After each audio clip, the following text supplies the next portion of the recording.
Customer experience leaders often ask me some version of the same question again and again. Where does experience data actually go? It gets collected, people do things with it, decisions get made, but the through line between the raw signal and the business outcome is rarely someone can actually point to and explain end to end. People do every analysis possible today, but what is usually missing is the chain.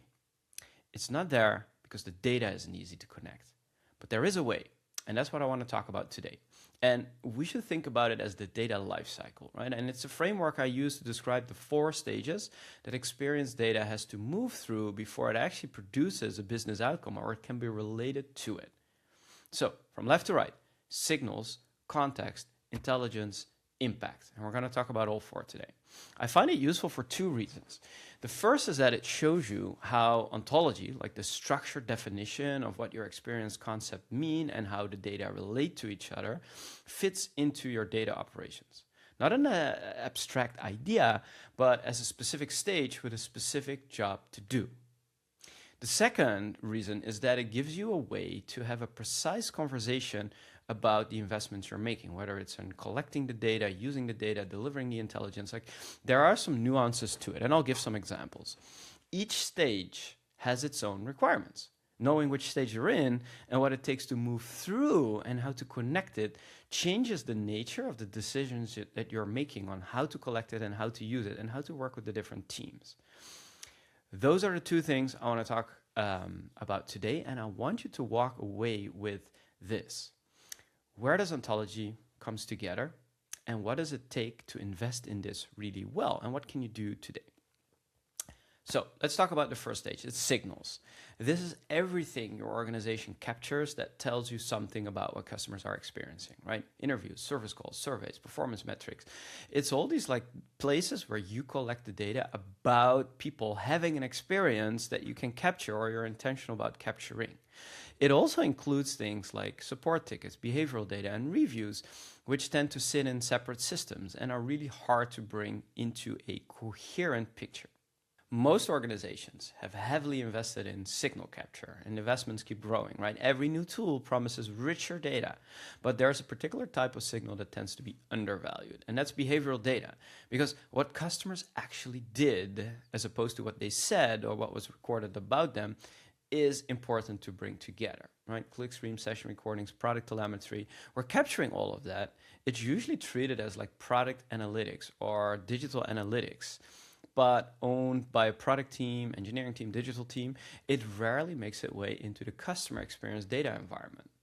And that's a significant gap because behavioral data is often the most honest signal you have to bring together with the verbatims, with the signals that you've captured on what people say, right? Whether that's complaining about something in a support thread or actually giving you feedback in a survey for what it's worth today. It shows you what customers experience independent of how they close to describe it.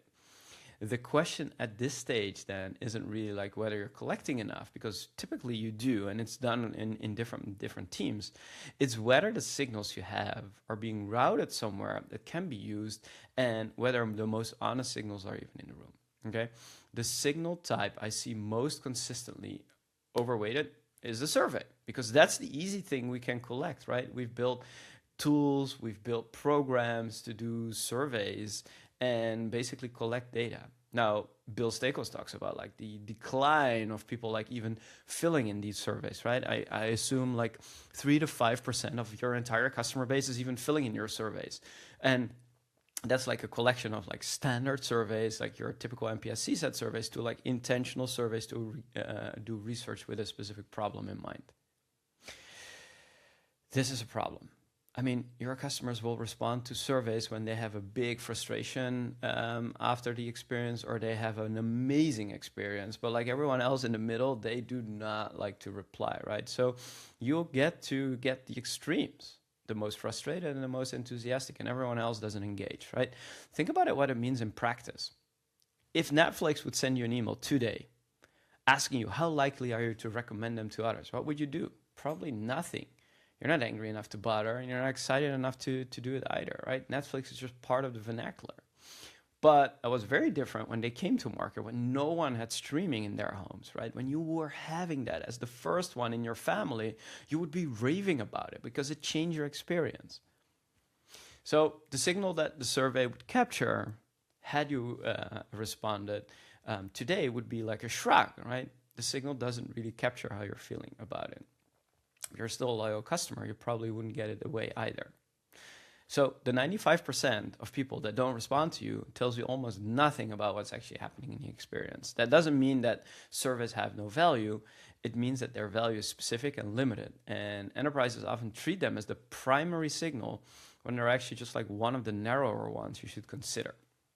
What moves you from signals to the next stage is a decision about structure. It's like, which signals matter to invest in organizing, and what systems will they flow from and into?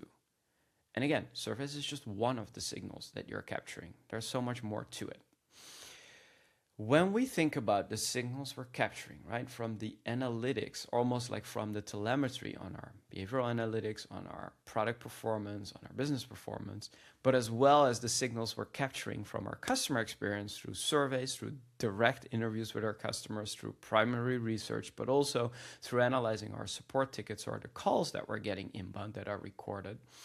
All of those are raw signals in my book. Then we move into the second stage, and now it's getting interesting because context is obviously the key word now that we have AI, but it always has been. This is where signals acquire meaning, where our raw data gets organized into a structure that tells both humans and machines what it refers to, what it belongs to, and how it relate together. And then also where in the customer experience it actually sits. Context is built from a set of interconnected concepts, a shared taxonomy, a common language of what things are called and how they're defined across teams. As examples, you would think about like, okay, how do we think about geographies in our business? Like, how do we call them? Do we have like North America and EMEA, or do we only have like different countries in the European market? Or do we think about our product lines in this way? Or how do we think about our service ideas or the way we deliver our service to our customers? Like all of this would be captured in your taxonomy. How do we call our products? How do we call our services?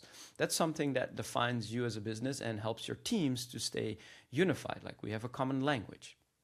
Now, pack that to dimensions, which typically come with the data, right? It's segments, it's regions, it's customer type, it's channel, like all these different ways you can slice your data that's coming in. Personas are another way to attach a human profile to that data, right? You could argue like you have segments, you have personas, but they are ways to contextualize the data that you're having.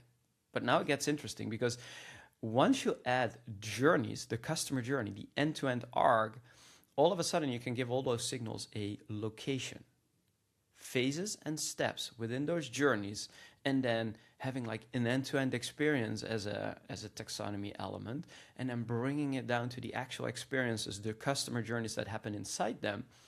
Take that location down to the granular level. So a signal doesn't belong to onboarding in general. It belongs to a specific step inside that onboarding phase, right? That location precision is what makes patterns visible across the organization. So as an example, like take the KYC process, right? The know your customer process. Any bank, any financial institution has one or has multiple.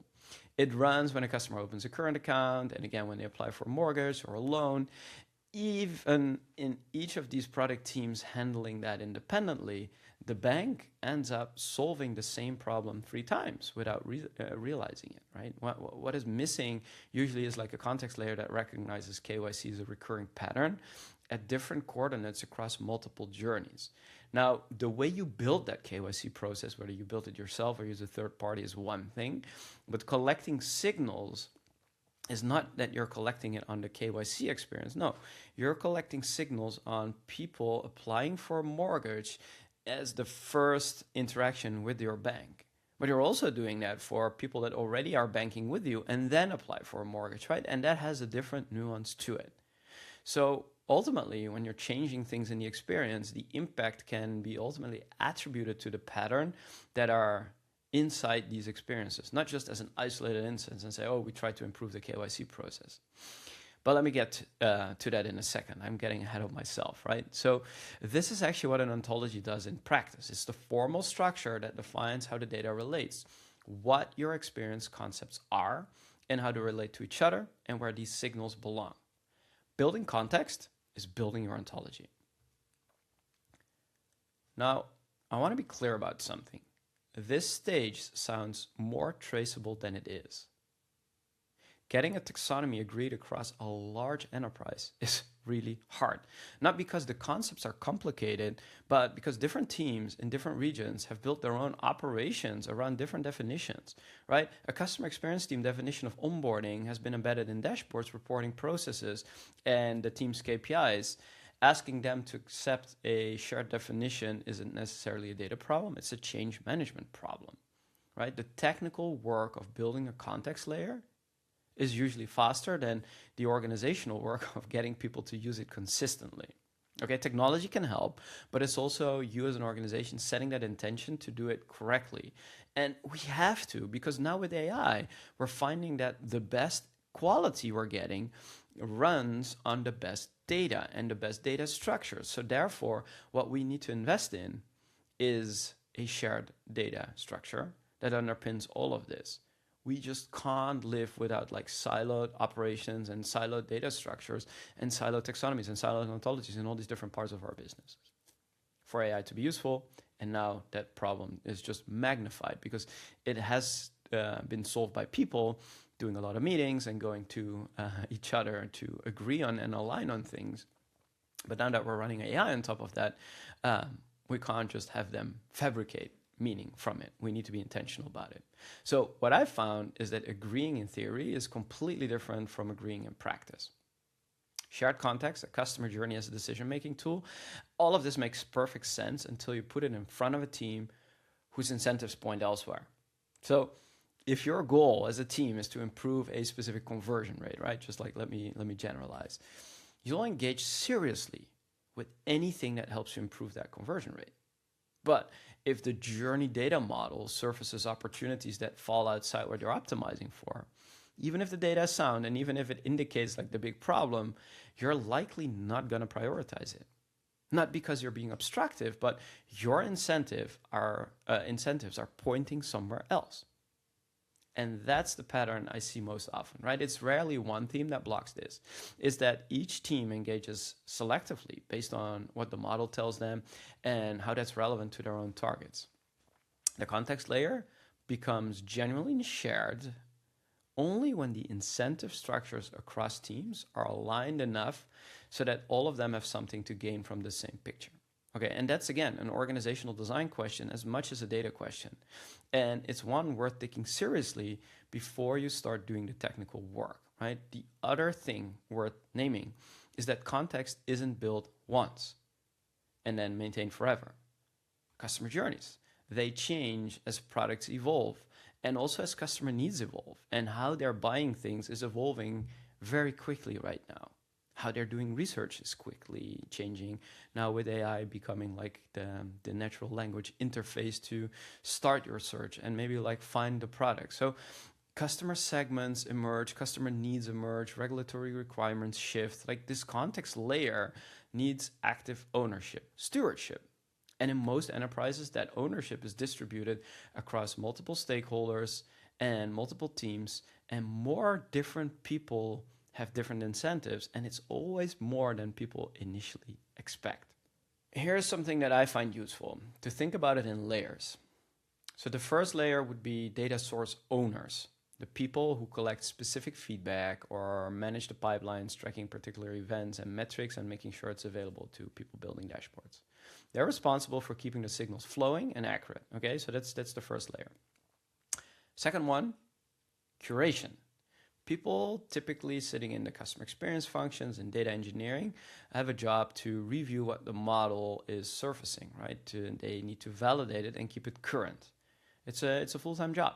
AI plays a critical role here, and it can move through large volumes of data and surface friction points or anomalies and make sure that people are reviewing that.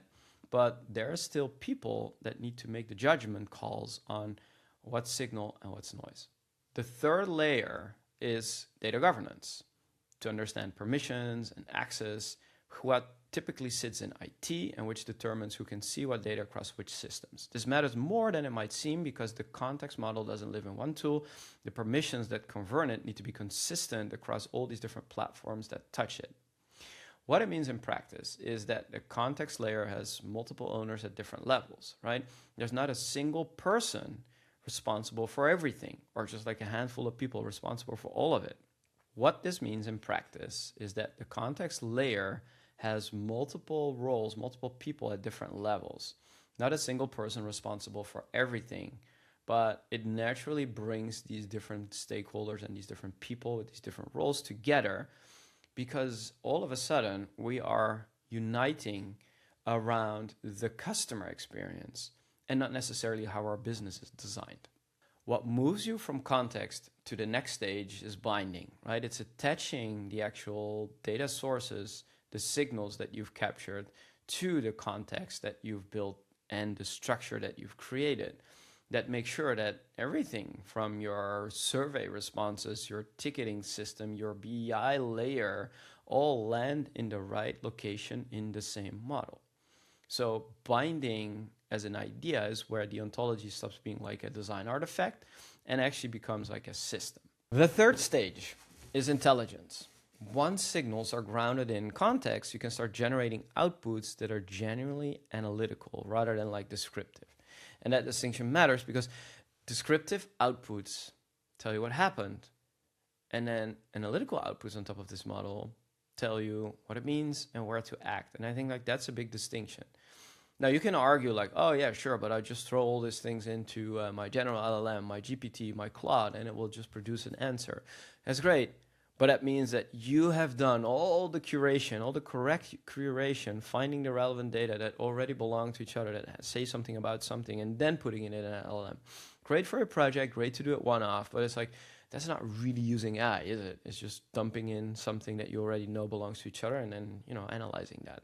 I'm talking about the system. I'm talking about how to build this to actually scale.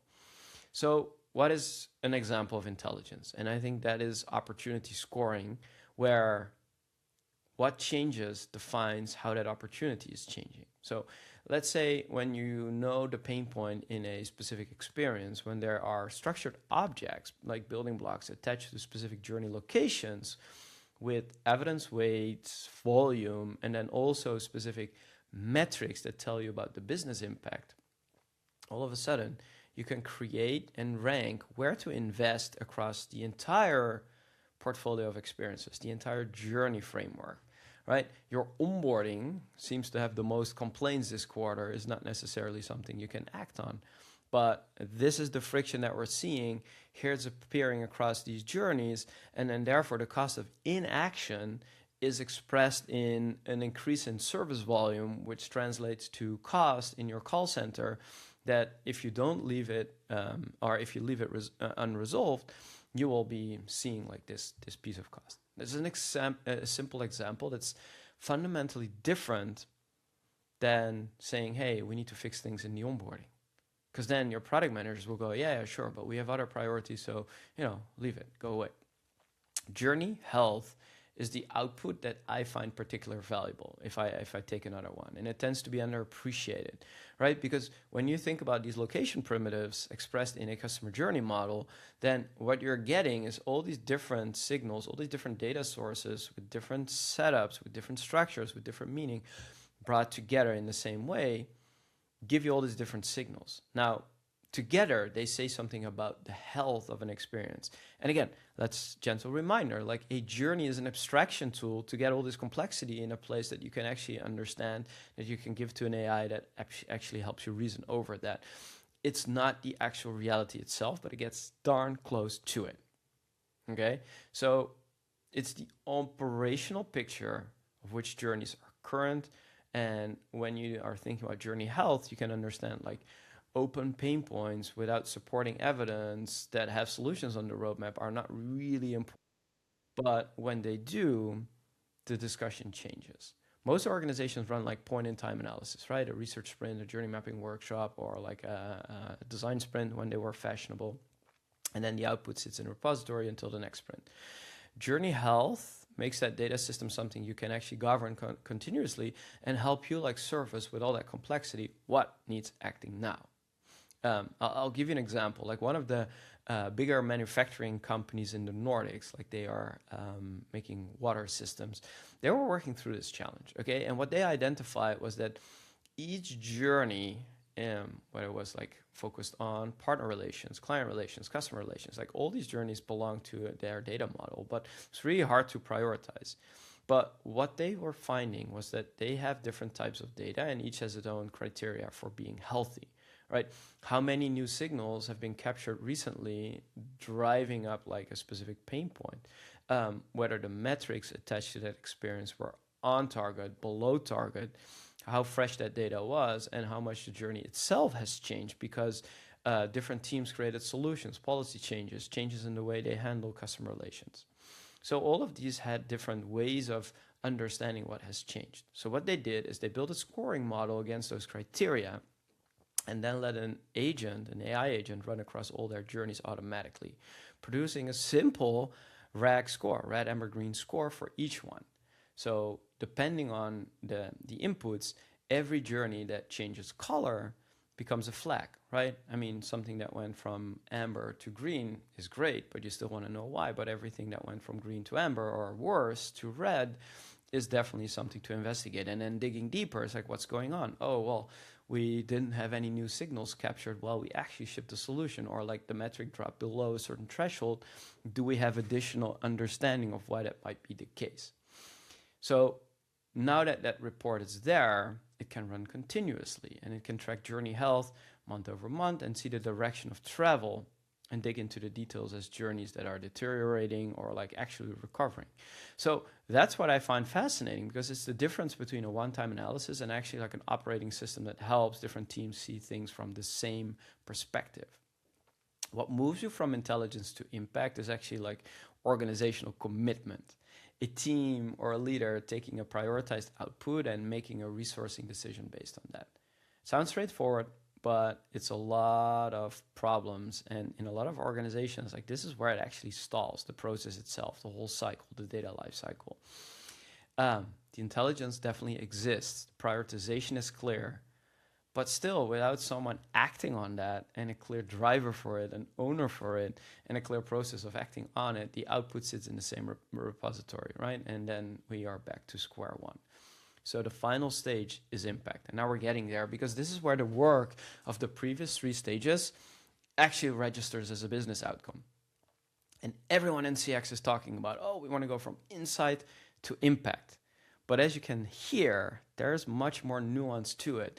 And what customer experience typically talks about when they say insight, it means like, okay, we have frustration in onboarding and now we want to go to impact. Like that's BS. Like you need to do much more work to get it done properly.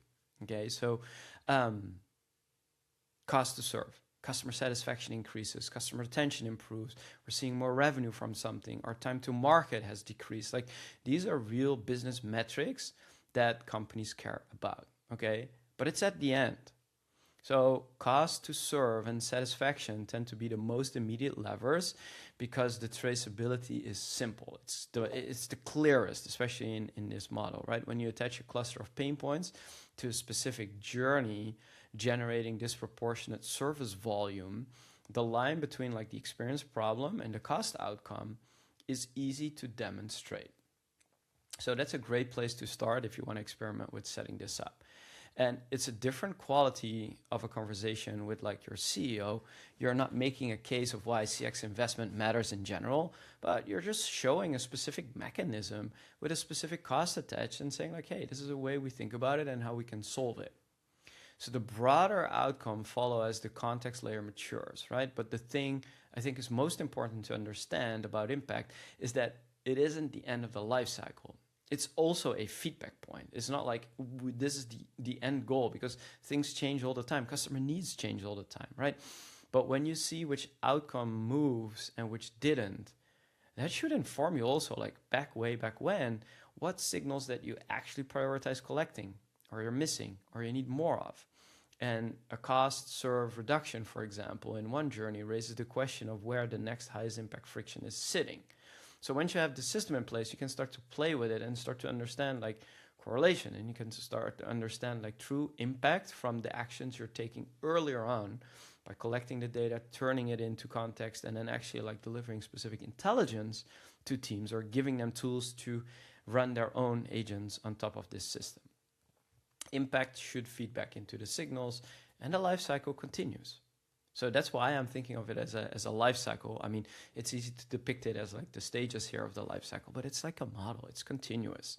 A pipeline moves in one direction and it like ultimately ends, but the life cycle keeps running. So each phase should make the whole system more precise. So here's what the full model is really saying.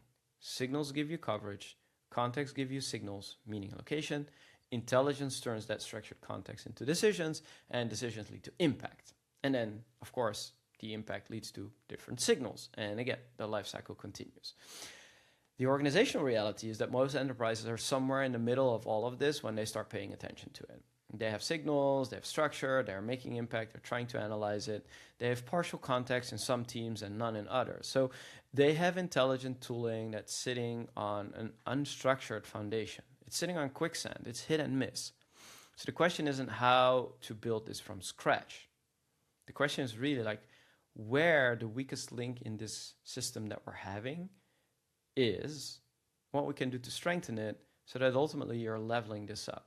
Especially in large organizations, it's just impossible to start from scratch. You really don't want to do that, but you want to be intentional about where to start and what you're building towards. In my experience, the answer is almost always like in the context layer, not because signals are insufficient or our impact isn't well measured, but because you can have the best signals in the world and the most capable AI, neither will produce reliable outputs without like a proper context layer that tells how these data are related.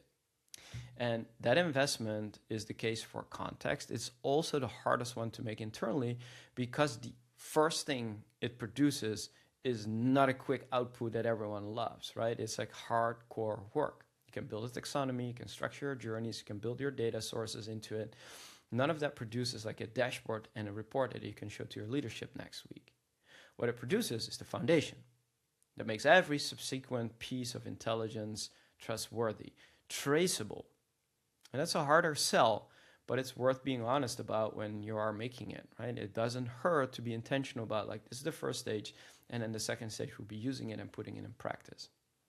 So the two places where I've seen the case land most effectively are the speed and the cost of inaction. So speed is the easier one to measure. How long does it take today from a specific insight or signal, if you want to call it that way, to ultimately see a change that has been made? Just count the meetings, count the time, count the handoffs, count everything that passed between someone identifying a problem and then the other team acting on it. Okay, simple, you can measure that. That cycle compresses significantly once it's there. And then you measure it again, and then you have the delta. The cost of inaction is more subtle, but often more persuasive, especially early on, if you can show the impact of things that were acted on, right? The idea that is straightforward.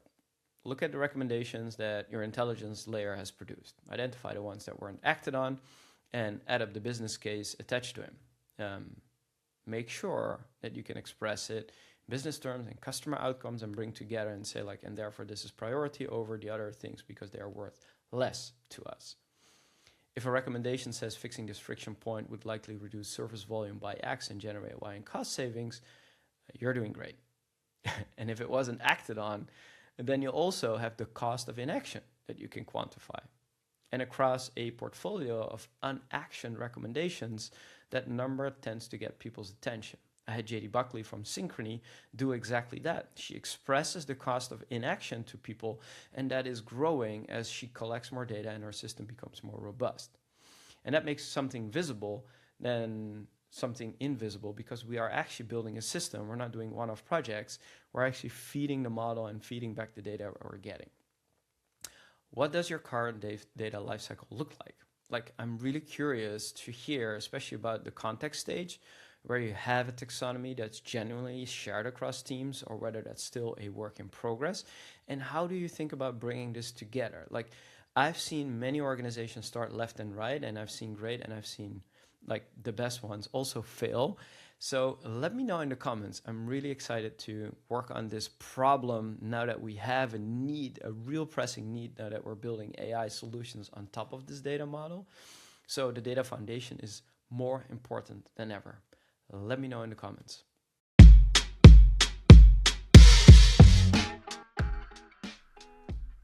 All right, and that's it. Thank you so much for listening. If you found this valuable today, don't forget to subscribe to the Experience Edge on your favorite podcast channel, leave a review, and share it with your team. I'd be delighted. Today's episode was brought to you by Daydo, the AI journey management solution for enterprise. To have an edge on your business strategy and to know why your customers do what they do, visit daydo.com and explore more resources to accelerate your customer experience game.